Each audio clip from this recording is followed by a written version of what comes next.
17일 뭐 반드시 17일로 하셔야 됩니다라고 이렇게 해서 예 알겠습니다 이렇게 한 걸 보면은 그 지금 임차인이 명백하게 그때 무렵에는 나가는 걸로 합의를 한 것 같은데요. 예, 임차인이 지금 뭐 잘못하고 있네요. 조금 그 변호사 명의로 통보서 같은 거 보내셔서 저기 부담을 좀 주셔야 되지 않아요? 지금 뭐 괜히 뭐 아니 그게 아니라 변호사 명의로 내용 증명을 보내서 좀 부담을 주셔야 되지 않냐고요. 그러니까 이제 그 내용 증명을 보내도 말을 못 알아듣잖아요. 안 그래요? 예, 예.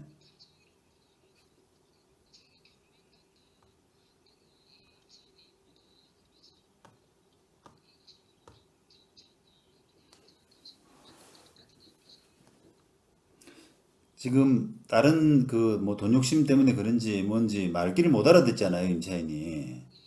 그러니까 변호사 명의로 내용 증명을 좀 보내야 되지 않겠어요? 부담을 좀 줘야 되지 않습니까? 그러니까 뭐 이제 사람마다 뭐 이제 왜 그러는지, 그러니까 약속 위반이 그러니까 들어보세요. 사람마다 이제 그 약속을 분명히 했는데 이게 위반하는 이유는 사람마다 다 다르거든요. 어떤 사람은 내가 약속을 했나? 이렇게 몰라서 안 할 수도 있는 거고요. 아니면은 약속은 했지만 내가 이 상황에서 좀 버티면은 돈을 좀 받아내겠다. 이렇게 좀 욕심이 나서 그럴 수도 있잖아요. 그거는 이제 조금 뭐 변호사 명의로 내용 증명 같은 걸 보내서 조금 부담을 주든지 깨우쳐 주든지 그렇게 할 필요가 있습니다.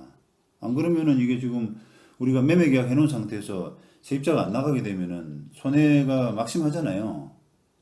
그러니까요. 그래서 그거를 당신이 다 손해를 당신한테 저기 부담시킬 수밖에 없다. 계약이 깨지면 그런 부분을 이제 우리가 법률적으로는 약간 특별 손해라고 하는데 특별 손해 고지도 하고 이렇게 변호사 명의로 좀 보내고 하면은 태도가 달라질 가능성이 커요.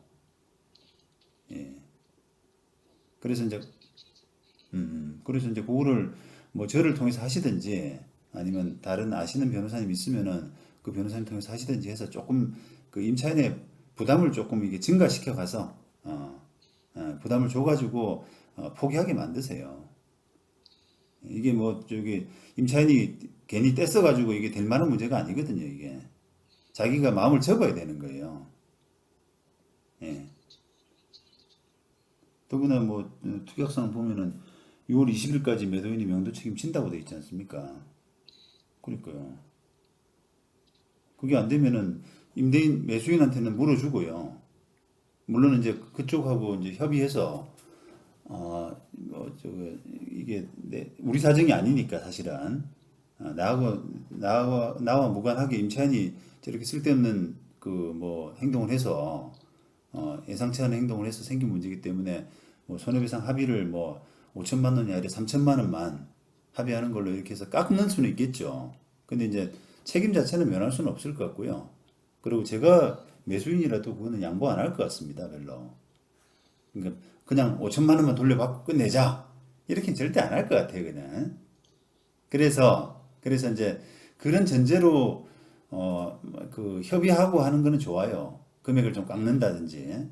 그래서 이제 그 책임을 만약에 계약 위반이 되어서 깎이게 되면은 그 만약 3천만 원 우리가 손해 봤다 최종적으로. 그럼 그 임차인한테 이제 청구해야 될 돈이 3천만 원으로 줄어드는 거죠, 뭐. 네. 그 정도 의미예요, 그러니까. 가능할 수는 있는데요. 그게 기본적으로 이제 우리가 대금의 10% 정도는 적절하다고 봅니다. 그게 너무 많지 않다고 보는 거예요.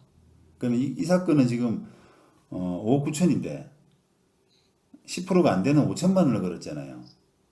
그렇기 때문에 5천만 원은 10%가 안 되는 돈이라 소송을 해도 이게 뭐 이렇게 뾰족하게 우리 매도인 입장에서 뭐 한 뭐 절반 정도를 줄인다든지 그런 해결이 나오기는 어려워요. 그러니까 뭐 형식상으로 한 500만 원만 까자.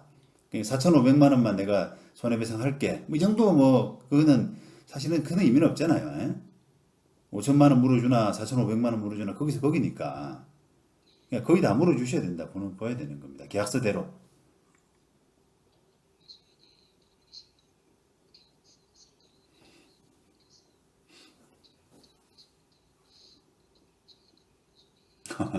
전혀 관계 없죠, 뭐. 네네.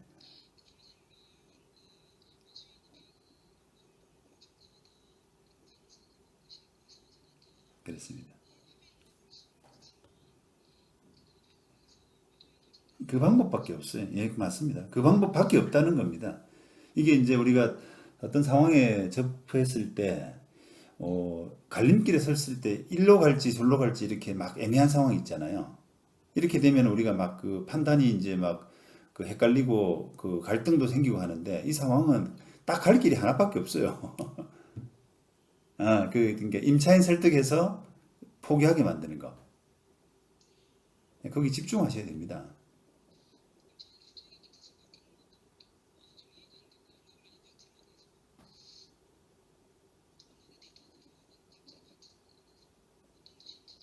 일단은 임차인 쪽에 더 초점을 맞추세요. 임차인 설득이 되면은 매수인한테 아쉬운 소리 할 필요 없지 않습니까? 그렇죠? 예, 그러니까요. 그러니까 예를 들어서 이제 제가 좀 임차인한테 적극적으로 하라는 뜻은 지금 임차인이 거기 살고 있는 거 아니에요? 그 집에. 찾아가요. 찾아가서 녹음해요. 내용 좀 보냈는데 왜 안 받냐? 변호사 명의로 내용 좀 보냈다. 이거다. 이렇게 해가지고 넘겨주고 좀 큰 소리 치고 왜 피하냐? 당신 뭐 이모인지 뭔지 모르겠는데 왜 그 사람 통해서 그냥 이렇게 회피성으로 그냥 하냐? 당당하지 못하게. 그렇게 해야 된다 이 말입니다. 제 말은.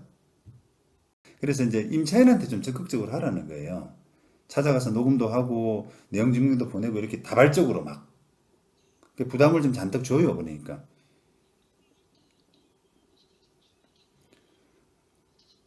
일단은 이게 비중을 중요성을 따질 때 변호사 명의로 내용 증명을 보내는 게 제일 중요하다고 봅니다. 예? 지금 잔뜩 사심이 껴있는 사람, 뭐 이모인가 이런 사람을 통해서 뭔가 우리한테 부담을 줘가지고 뭔가 뜯어내려고 하는 느낌이 들거든요. 그러니까 그게 이제 그 자칫하면 당신이 손해배상을 잔뜩 물 수 있다. 이런 경고를 해가지고 설득하는 게 제일 중요할 것 같고요. 그 다음에 이제 뭐 예를 들면 내용 증명을 그 사람한테 보냈는데 그 사람이 안 받고 또 그 뭐 변호사 명의로 쓴 내용 증명 그 첨부 파일로 해가지고 왜 문자도 보내고 하지 않습니까? 그렇게 다 했는데 자꾸 회피한다라고 하면 그때 찾아가는 거예요. 그죠? 그래서 이제 그때 가서 말을 뭐 어떤 말을 할지 이런 이야기가 되지 않습니까? 그러니까 이제 그거는 나중 문제고요. 그대로 하면 되죠, 뭐. 내용 증명에 나오는 내용대로.